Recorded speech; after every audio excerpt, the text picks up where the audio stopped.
Il y a Tech for Life et ce livre, on va en parler. On va en parler. Donc le livre, si vous ne vous rappelez pas, c'est L'urgence du vivant. Et ce qui est intéressant aussi, c'est le sous-titre, c'est vers une nouvelle économie. Et donc on va parler d'économie, on va en parler sans doute un peu différemment des économistes qu'on voit ou qu'on entend à la radio. On va essayer d'en parler en se préoccupant de la question du vivant, en partant de la question du vivant. Et évidemment, il y a urgence à se poser ces questions.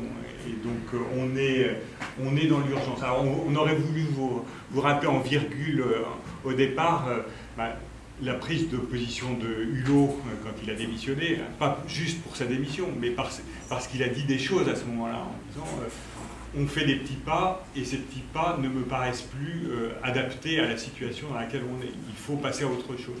Et puis, Harrison Ford, l'acteur, vous savez, celui de comment s'appelait Indiana Jones, merci. Mais surtout Indiana Jones, et donc il est intervenu au sommet sur le climat, et il a dit we need nature, avec un accent meilleur que le mien, et surtout avec un niveau de conviction qui était assez impressionnant. Certains d'entre vous ont peut-être vu cette vidéo. Et ça nous montrait, ça nous semblait être un signe de ce qui est en train de se passer. C'est-à-dire qu'il y a une prise de conscience qui commence à être là. On la voit tous les jours. On a vu autour de Juliette Binoche, après la démission de Hulot, faire signer, je ne sais plus combien de centaines d'acteurs, d'artistes de différentes horizons. On a vu les 15 000 chercheurs, il y a déjà un an, qui ont pris position en disant la dégradation est en train de s'accélérer. On a vu le rapport du VVF, juste avant on a eu le rapport du GIEC, etc. Et l'échéance se rapproche. On disait fin du siècle, on disait dans 50 ans. Maintenant on dit c'est pas dans 20 ans, c'est pas dans 30 ans, c'est 2030. 2030 c'est demain. C'est demain, et donc il faut vraiment agir aujourd'hui. Donc c'est dans cet état d'urgence qu'on se trouve aujourd'hui, et il me semble que c'est important d'avoir ça en tête, et en même temps de ne pas s'y arrêter. Il y a trop aujourd'hui de limites dans la manière dont on prend ces questions-là. On a en fait deux manières de le faire. On a une manière qui se répand aujourd'hui, c'est la collapsologie. Ce mot-là, qui n'existait pas il y a encore 6 mois ou 1 an, devient un mot qui se répand comme une traînée de poudre. Je sors d'un grand cabinet d'audit et de conseil.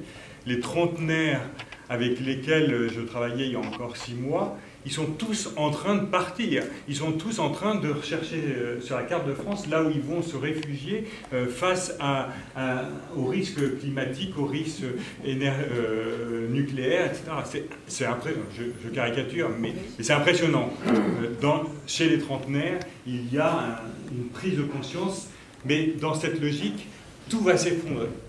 Et puis il y a l'autre logique, celle que dénonçait d'une certaine manière Hulot, qui est celle des petits pas. On avance pas à pas et on va avancer, et puis on va avancer. C'est le colibri aussi, chacun fait sa part. Et on se rend compte que ça ne suffit plus face à l'urgence. Et c'est pour ça qu'on va parler d'économie aujourd'hui, c'est qu'il faut prendre le problème de manière plus globale. Et donc, le livre de Dorothée est foisonnant, vous y découvrirez, si vous ne l'avez pas déjà fait, toute une série d'informations extrêmement détaillées, précises, venant du monde entier, d'expériences du monde entier. On va se concentrer aujourd'hui, ce soir, sur 4 questions. Et on va essayer de rester dans ces questions pour que vous ayez du temps pour vos propres questions. Alors, je vous donne le sommaire, et puis on les détaille chacune. On prend 5-10 minutes sur chaque question, et après on dialogue ensemble. Donc on va essayer d'aller assez vite. Et d'abord, peut-être un mot sur ce qui me paraît important dans la démarche de Dorothée. C'est qu'elle est à la fois radicale et pragmatique. Et je pense que c'est ça l'enjeu aujourd'hui. C'est d'être dans le radical. Il faut changer des choses profondément et de manière écosystémique. On ne peut pas se contenter d'agir par un bout. Il faut prendre l'ensemble du système. Et ça questionne profondément. Et puis en même temps, il faut être pragmatique. Il faut prendre les acteurs. Tu as commencé à le dire sur les acteurs. Ou on se tutoie, hein, je continue dans le tutoiement parce que si je m'amuse à vous voyez, ça va être difficile. Donc, les acteurs, tu as commencé à le dire, il y en a de toutes sortes. Il y a des entreprises, il y a des chercheurs, il y a des distributeurs, etc. Tous ces acteurs-là, il faut les mettre autour de la table. Et certains sont très loin de ces questions, d'autres sont dedans tout le temps, et il faut faire travailler tous ces gens-là ensemble. Et donc, il faut trouver des démarches pour embarquer tout ce monde-là. Et c'est ce qu'on va voir. On va voir qu'il y a une dimension pragmatique dans le de Dorothée. Donc, première question, qu'est-ce que l'économie peut produire avec le vivant sans la servir? C'est-à-dire qu'il ne s'agit pas de refaire ce qu'on a fait avec les ressources fossiles. Si on fait demain la même chose avec le vivant, on n'a sans doute pas changé complètement de modèle. Donc, qu'est-ce qu'on peut faire? Sur l'alimentation, l'énergie, la chimie, la construction, dans tous les domaines, qu'est-ce qu'on peut faire de neuf? On fera que l'effleurer. Et il y a plein d'autres, il y a plein d'exemples donnés dans le livre. Deuxième sujet, qu'est-ce qu'une économie vivante, une économie avec le vivant, change à notre rapport au monde, en termes de fragilité, en termes d'acceptation de la fragilité, en termes d'acceptation de l'incertitude, etc. On va y revenir parce que c'est des notions qui peuvent apparaître plus philosophiques et qui sont essentielles à introduire dans l'économie. Troisième question, c'est comment on peut orienter l'économie vers des solutions compatibles avec l'urgence. Comment ça s'oriente? Quelle boussole on a? De quelle boussole on dispose? Et Dorothée pense, et je pense avec elle, que la question de la comptabilité, il faut s'y coltiner.